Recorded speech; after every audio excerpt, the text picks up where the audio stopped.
ನಮಗೆ ಸಂಪೂರ್ಣ ಅರಿವು ಇಲ್ಲದ ವಿಷಯಗಳ ಪೈಕಿ ನಮ್ಮ ಮನಸ್ಸು ಕೂಡ ಒಂದು. ಮನುಷ್ಯನ ಮನಸ್ಸು ಎಲ್ಲಿದೆ, ಹೇಗಿದೆ ಎಂಬುದನ್ನು ನಿರ್ದಿಷ್ಟವಾಗಿ ಹೇಳುವುದು ಕಷ್ಟಸಾಧ್ಯ. ಒಟ್ಟಿನಲ್ಲಿ ಯಾವುದೇ ನಿರ್ದಿಷ್ಟ ಆಕೃತಿ ಇಲ್ಲದ ಮಿದುಳಿನೊಳಗೆ ಅಂತರ್ಗತವಾಗಿದ್ದು ಕೇವಲ ಅನುಭವಕ್ಕೆ ಬರುವ ಸಂವೇದನೆಯನ್ನೇ ನಾವು ಮನಸ್ಸು ಎಂದು ಕರೆಯಬಹುದು. ಅಗ್ನಿಯ ಸ್ವರೂಪ ನಮಗೆ ಅರಿವಾಗದೇ ಹೋದರೂ ಅಗ್ನಿಯು ಸುಡುತ್ತದೆ ಎಂಬ ಅರಿವು ನಮಗೆ ಪ್ರಯೋಜನಕಾರಿ. ಅಂತೆಯೇ ಮನಸ್ಸಿನ ನಿಜ ಸ್ವರೂಪವನ್ನು ನಮಗೆ ಅರಿಯಲು ಸಾಧ್ಯವಾಗದೇ ಹೋದರೂ ಮಾನಸಿಕ ಪ್ರಕ್ರಿಯೆಗಳು ಅತ್ಯಂತ ಶಕ್ತಿಶಾಲಿಯಾದುದು, ಪ್ರಭಾವಶಾಲಿಯಾದುದು ಎಂಬುದು ಸತ್ಯ. ಮನಸ್ಸಿನಂತೆ ಮನುಷ್ಯ. ನಾವೇನಾಗಿರುವೆವೋ ಅವು ನಮ್ಮ ಮನಸ್ಸಿನ ಆಲೋಚನೆಗಳ ಪರಿಣಾಮ.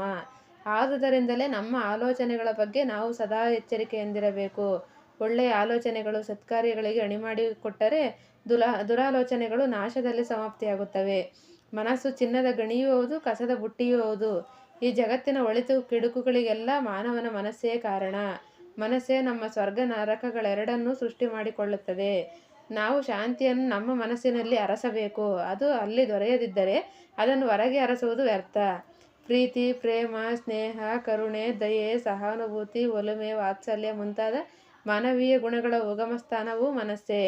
ಅಂತೆಯೇ ಕಾಮ, ಕ್ರೋಧ, ಲೋಭ, ಮೋಹ, ಮದ, ಮತ್ಸರಗಳೆಂಬ ಷಡ್ವೈರಿಗಳ ತವರು ಮನೆಯೂ ನಮ್ಮ ಮನಸ್ಸೇ.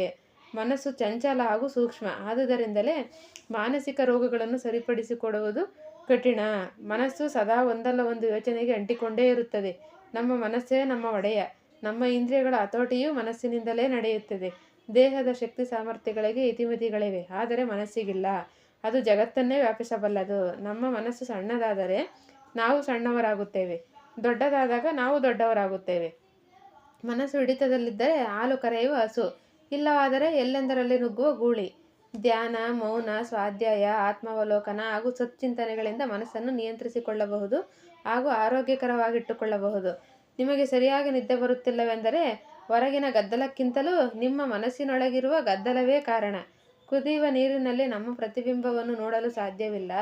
ಹಾಗೆಯೇ ತಳಮಳದಲ್ಲಿರುವ ಮನಸ್ಸು ಸರಿಯಾಗಿ ಯೋಚಿಸಲಾಗದು. ಆದುದರಿಂದ ಮನಸ್ಸನ್ನು ತಿಳಿನೀರಿನಂತೆ ತಿಳಿಯಾಗಿ ಇಟ್ಟುಕೊಳ್ಳಬೇಕು. ಮನಸ್ಸಿನ ಮೇಲೆ ಇಂದ್ರಿಯಾಸಕ್ತಿಗಳನ್ನು, ಕೆಟ್ಟ ಕಾಮನೆಗಳನ್ನು ಸವಾರಿ ಮಾಡಲು ಬಿಡಬಾರದು. ಮನ ಏವ ಮನುಷ್ಯಾಣಾಂ ಕಾರಣಂ ಬಂಧ ಮೋಕ್ಷಯೋ ಎಂಬಂತೆ ಮನಸ್ಸೇ ಮನುಷ್ಯನ ಬಂಧನ ಮತ್ತು ಮೋಕ್ಷಗಳಿಗೂ ಕಾರಣವಾಗಿದೆ.